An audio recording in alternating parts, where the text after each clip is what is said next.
landscape. It's thin, and that's because it's narrower, because those mountain roads, when you're climbing up a mountain road, you don't necessarily want a big heavy wide tank. It's got very precise steering in it. There's a little control bar in the front, and if you drive this tank you can almost angle it to the nearest centimetre. Again, the last thing they wanted was it drifting over a road and heading off down the Swiss mountainside. And again, they started off with a 90mm gun, and then they tried the famous Brückenkell 7 again, and that's what's on this tank. Very powerful gun there, so lightly armoured, relatively mobile, but it's what Switzerland came up with if they'd have had to go to war.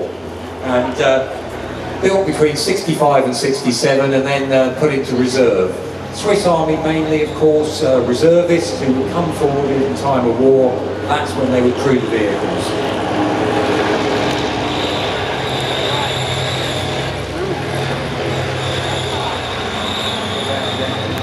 I mentioned about the Leopard.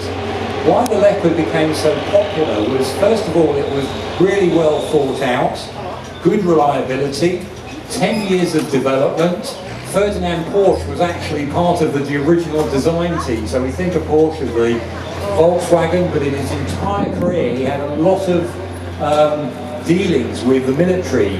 His first ever car was actually designed for the Austro-Hungarian military, and he was trying to sort of prove the automobile is where militaries ought to go, mechanisation.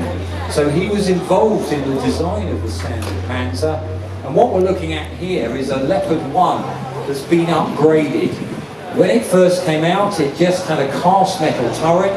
It was proof against about 30mm cannon, so nothing much really.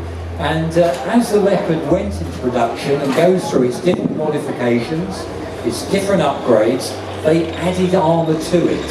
So what we're looking at here, this is a version where you can see it's got extra armour placed on the turret there, the classic German Balkan cross to identify its nationality, and again, slowly but surely improvements are made. So the Leopard tank goes through A1 right the way up to A6, and then later basically a new tank is made, the Leopard 2, and that's now at grade A7. So it goes as they improve it, add new guns, add new equipment to it. It's now Leopard 2 has gone A1 right the way to A6.